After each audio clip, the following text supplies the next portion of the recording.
Hello friends, कैसे आप सब लोग and thanks for watching my channel. तो एक और छोटा सा हफ्ता ख़त्म हो चुका है और ये अप्रैल 2023 का जो महीना है उसमें हर फ्राइडे छुट्टी ही है। तो जितने भी फ्राइडे होंगे अभी या जितने भी वीक डेज़ होंगे वो 4 दिन का वीक होगा और 3 दिन का वीकेंड होगा यहाँ पे। तो जो नौकरी करते हैं, नौकरी पेशा है, उनके लिए एक एक दिन की ऐसी एडिशनल छुट्टी है। वो डिपेंडिंग अपॉन कौन सी कंपनी में काम करते हैं, क्या जॉब है उनका, प्रोफेशन क्या है। मैं शेयर बाज़ार के पर्सपेक्टिव से बोल रहा हूँ। तो यहाँ पे देखिए जो क्लोज़ हुआ है, जैसे कि एक इंट्राडे डिप मार के ये निफ्टी का क्लोज़ है 17,828। वहीं निफ्टी बैंक का देखिए नीचे दिन भर फ्लैट था, उसके बाद एक शार्प रिकवरी आया। तो और क्लोज़ जो हुआ वो 42,132 का क्लोज़ हुआ इस वीक पे। देखिए अब ये तो हुई जो हुआ है लेकिन अब मैं ये बताना चाहता हूँ कि मेरे दिमाग के अंदर क्या चल रहा है, क्योंकि मेरे दिमाग के अंदर जो चल रहा है और जो मुझे ट्रेंड जो दिखाई दे रहा है और जो मुझे वो प्राइस दिखाई दे रहा है स्क्रीन पे, दोनों अलग अलग है। ठीक है, और ये मेरे दिमाग के अंदर कहीं ना कहीं एक दुविधा है। ठीक है, एक डाउट है। और क्योंकि थॉट, ट्रेंड और प्राइस मुझे मैच करता हुआ नहीं दिखाई दे रहा है, तो हम इस चीज़ के ऊपर डिस्कशन करेंगे। देखिए प्राइस को तो मैं बीट नहीं कर सकता, जो प्राइस है वो उसके ऊपर एक्सप्लेन करना ही वह उसके बारे में बात करना ही है। लेकिन जब मैच नहीं खाए ना, थॉट्स मैच नहीं खाए, और ये देखिए मैं कोई ये नहीं बोल रहा हूँ कि मैं बहुत बड़ा एक्सपर्ट हूँ, लेकिन ये मैं अपने एक्सपीरियंस से बता रहा हूँ पिछले कुछ सालों के, कि जब भी ऐसे थॉट्स हो जहाँ पे ट्रेंड और प्राइस से मैच ना कर रहा हो तो अलर्ट हो जाना चाहिए। क्योंकि ये जब जब भी हुआ है ये इस तरीके का मुझे फीलिंग आया है, वो वैसा ही हुआ जैसा मैंने सोचा है। लेकिन अब वहाँ पे मैंने बहुत बार प्रीवियस टाइम में गलत डिसीजन ले लिया है। तो over a period of time इंसान को समझ में आता है, लेकिन कम से कम यह है कि डिसीजन उससे अच्छा कुछ लो, उससे अच्छा कुछ ना ही लो अगर दिमाग में डाउट है तो। लेकिन हाँ, जो डाउट है वो क्लियर होना चाहिए, क्योंकि जो ट्रेंड है और जो प्राइस एक्शन है दोनों निफ्टी और बैंक निफ्टी का मैच नहीं खा रहा है। तो मैं दोनों के ऊपर बात करूंगा इस वीडियो में कि क्या हो सकता है और क्या हो रहा है। ठीक है, तो ये देखिए, ये पहले निफ्टी बैंक का चार्ट है आपका, और मैं ये डेली चार्ट ले रहा हूँ ताकि मैं ट्रेंड को, बड़ा ट्रेंड को एक्सप्लेन कर सकूँ, उसके बाद मैं बाकी चीज़ें बताऊँ। अब देखिए क्योंकि इस हफ्ते निफ्टी आईटी का रिज़ल्ट था और टीसीएस के बाद निफ्टी आईटी में बहुत बड़ा झटका लगा है। और मैं निफ्टी आईटी की बात इसलिए कर रहा हूँ क्योंकि निफ्टी आईटी और निफ्टी बैंक दोनों कॉन्ट्रा में चलते हैं, कॉन्ट्रा पेयर में, एक नीचे एक ऊपर, एक ऊपर एक नीचे, इस तरीके से। और अभी इस हफ्ते से निफ्टी बैंक के जो फाइनेंशियल्स हैं उनके भी नंबर आ जाएंगे। और निफ्टी बैंक देखिए रैंक आउट परफॉर्मर रहा है, कम से कम यहाँ पे पिछले एक महीने में ये 3,500% का रैली दिखा चुका है। अब मेरे दिमाग में ये तो ट्रेंड की, मैं जो डाउट बोला वो तो ट्रेंड को लेकर था। अभी इस स्क्रीन को देख के मुझे ऐसा लगता है कि ऐसा क्या आने वाला है वही नंबर में, खासकर बैंक्स के या फाइनेंशियल्स के, कि आप 10% बढ़ गए, मान लीजिए यहाँ से और 3,000 पॉइंट बढ़ जाते, उसके बाद आप नंबर को फैक्टर इन करने के लिए बचेगा क्या। ठीक है, अच्छे नंबर्स को भी फिर अगर पहले ही बढ़ जाए इतना सारा निफ्टी बैंक, तो क्या इतने ब्लॉकबस्टर नंबर आने वाले हैं, पहली बात तो। और अगर नंबर इनलाइन हुआ और या इनलाइन से थोड़ा सा कम हुआ तो बाज़ार तो पहले ही चल चुका है। तो अगर उस टाइम पे कोई लॉन्ग लिया तो क्या बाज़ार उसको रिवॉर्ड करेगा, क्योंकि बाज़ार ऑलरेडी चल चुका है, 3,000 5,000 पॉइंट बढ़ चुके हैं। और ऐसा तो कुछ हुआ नहीं है, ठीक है, कि ट्रेंड फिर से सीधा सीधा ऊपर चले जा रहा है। और जो इंटरनेशनल मार्केट के अनसर्टिनिटीज़ है या रेट साइकिल जो भी है एक्स वाई जी, मैं ये नहीं बोल रहा हूँ कि यहाँ पे करेक्शन ख़त्म नहीं हो सकता, ये करेक्शन चालू। बात यह है कि यहाँ पे ऐसा कोई स्ट्रक्चरल चेंज नहीं दिख रहा है शॉर्ट टर्म में भी हो जो ट्रेंड को खींच के वन स्टेप ले जाए। मतलब एक तरीके से ये जैसे रैली शुरू हुआ है ना, ये शुरू हुआ है आपका 38,000 से, अब ये मान लीजिए सीधा 45,000 तक ले जाए। थोड़ी बात लंबी होगी लेकिन ज़रूरी है इसीलिए बता रहा हूँ, नहीं तो मैं ऐसे बता के निकल जाता, मेरा कोई मतलब नहीं फिर उस तरीके से, एक समझाना ज़रूरी है।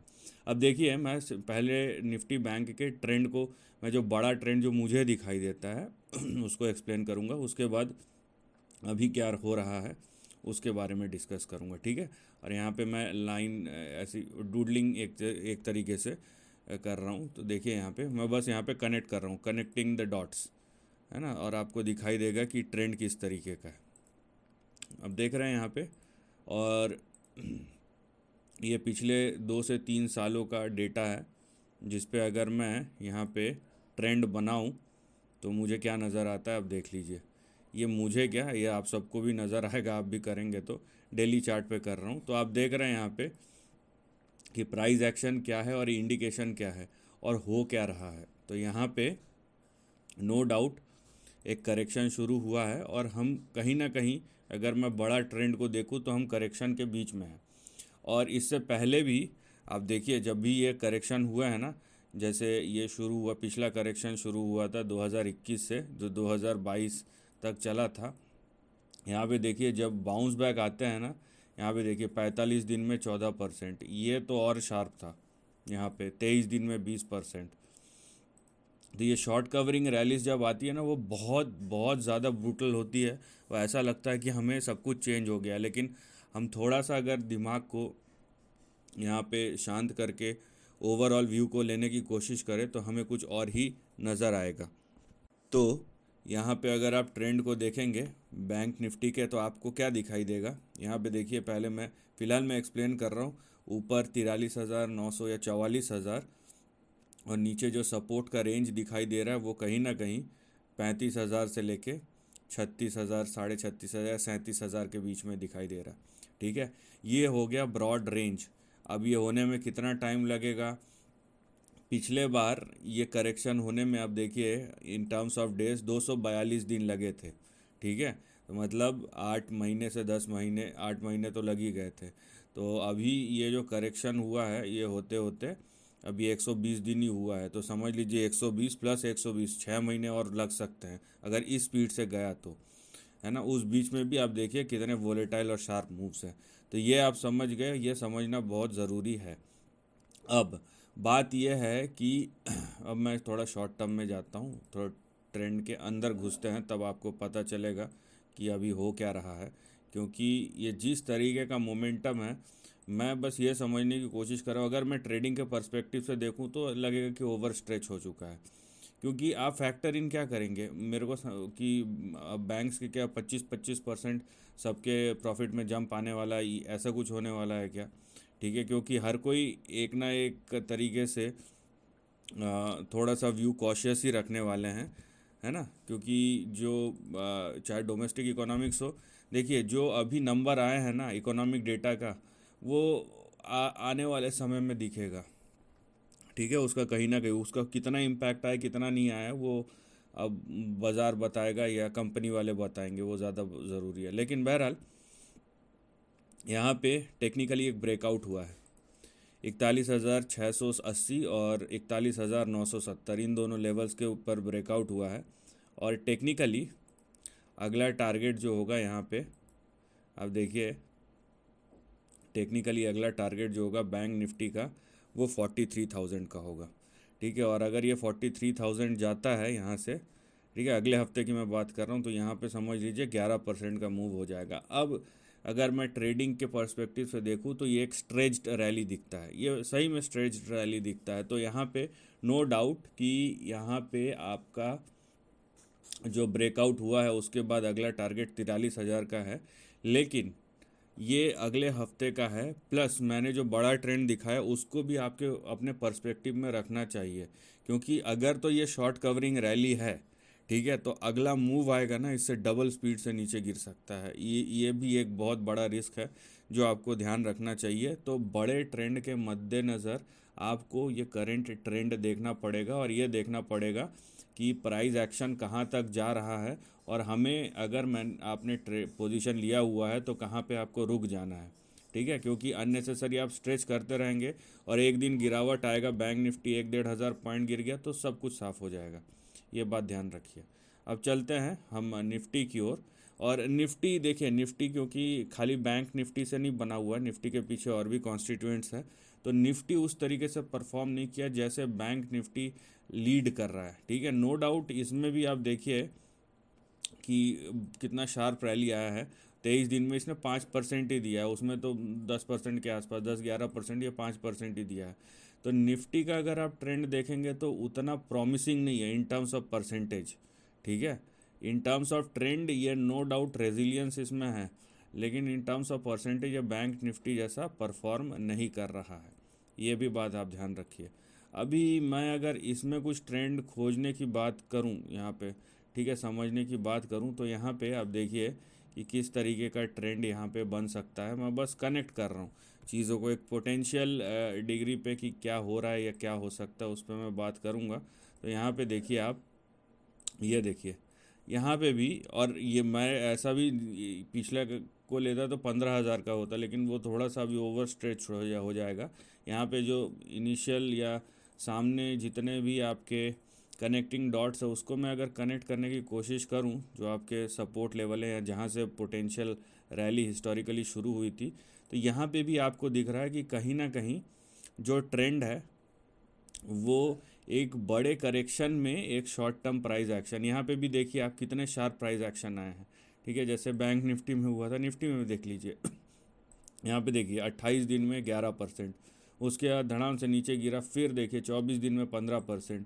तो इतने शार्प रिकवरी आते हैं ना कि सबको लगता है ट्रेंड चेंज हो गया है ना। और उसके बाद आप देखिए यहाँ पे कि ब्रूटली उतना ही बड़ा फॉल आया 38 दिन में 13%, और इसको मैं अगर एक्सटेंड करूँ तो 78 डेज़ में 16%। तो यहाँ पे दोनों साइड के, अब जब गिरता है ना शेयर बाज़ार, तो जितना बड़ा फॉल होता है उससे ज़्यादा स्पीड से जो मिड टर्म जो रिकवरी आती है ना, जिसे हम शॉर्ट कवरिंग बोलते हैं, उससे ज़्यादा स्पीड से आता है। उसके बाद फिर से अपना नॉर्मल कोर्स में चले जाता है, तो बाज़ार एक डायरेक्शन में नहीं रहता है।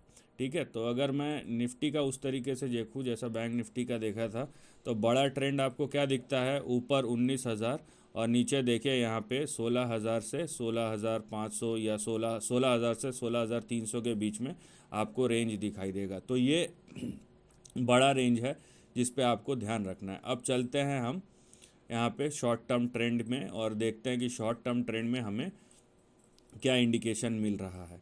और ये इसका ट्रेंड थोड़ा ज़्यादा क्लियर है कि बैलेंस्ड है, मैं बोलूँगा कंपैरेटिवली बैंक निफ्टी, क्योंकि बैंक निफ्टी मुझे लग रहा है स्ट्रेच्ड हो गया है।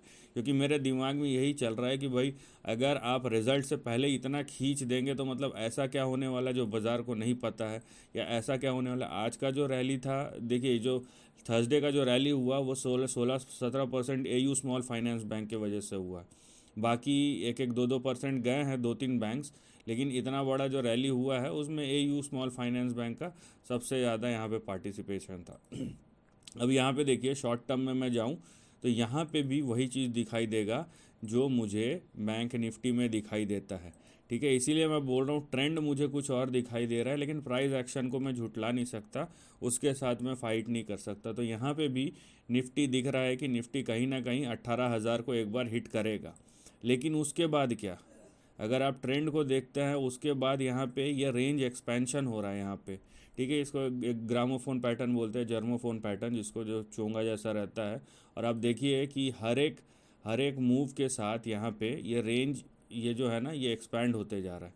ठीक है, तो अगर ये ऐसा एक्सपैंड हुआ तो आप समझ रहे हैं कि किधर जा रहा है। यहाँ पे सीधा आपका जितना ना रिकवरी हुआ है यहाँ से अभी तक, ये 1,000 पॉइंट का मान लीजिए ये, और 1,100 पॉइंट का रिकवरी होता है।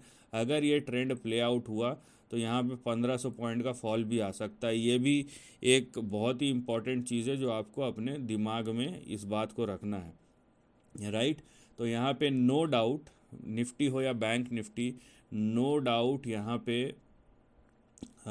जो आगे आने वाला हफ्ता है हो सकता है उसमें कुछ दिन आपको फ्लैट दिखे, तो इंट्राडे में करेक्शन दिखे और 1-2 दिन तेज़ी दिखे। लेकिन अगर आप शॉर्ट टर्म टाइम फ्रेम में देखेंगे ये रैली स्ट्रेच्ड होता हुआ नज़र आ रहा है। और अगर मैं बड़े ट्रेंड को देखूं, बिगर चार्ट को देखूं, तो ऐसा लगता है कि करेक्शन ख़त्म नहीं हुआ है और ये एक शॉर्ट कवरिंग है जो करेक्शन के बीच में आया है। और एक बार ये शॉर्ट कवरिंग रैली ख़त्म हो गया तो करेक्शन फिर से शुरू हो सकता है। मैं हो सकता है की बात कर रहा हूँ, होने वाला है उसकी बात नहीं कर रहा हूँ। तो यहाँ पे ऑल्दो मुझे अगले हफ्ते का देखना है, तो मैं आपको सिंपली यही बता सकता था कि देखिए निफ्टी में भी अभी और थोड़ा सा स्पेस बचा है, बैंक निफ्टी में भी 1,000-2,000 पॉइंट का पोटेंशियल रैली हो सकता है जिस तरीके का मोमेंटम है। लेकिन बड़ा ट्रेंड के परिप्रेक्ष्य से भी बताना इसलिए ज़रूरी है क्योंकि एक दिन में मान लीजिए बड़ी तेज़ी आ गई, सब लोगों ने लॉन्ग कर लिया और दूसरे दिन बाजार दना के नीचे गिरना शुरू हो गया, तो किसी को समझ में नहीं आएगा कि हुआ क्या और आगे करना क्या है अगर आपको पूरा व्यू नहीं रहेगा। तो यहाँ पे पूरे चीज़ को देखिए, पूरे स्थिति को समझिए, उसके बाद जो डिसीजन लेना है लीजिए। So this is the end of the video. Thanks for watching.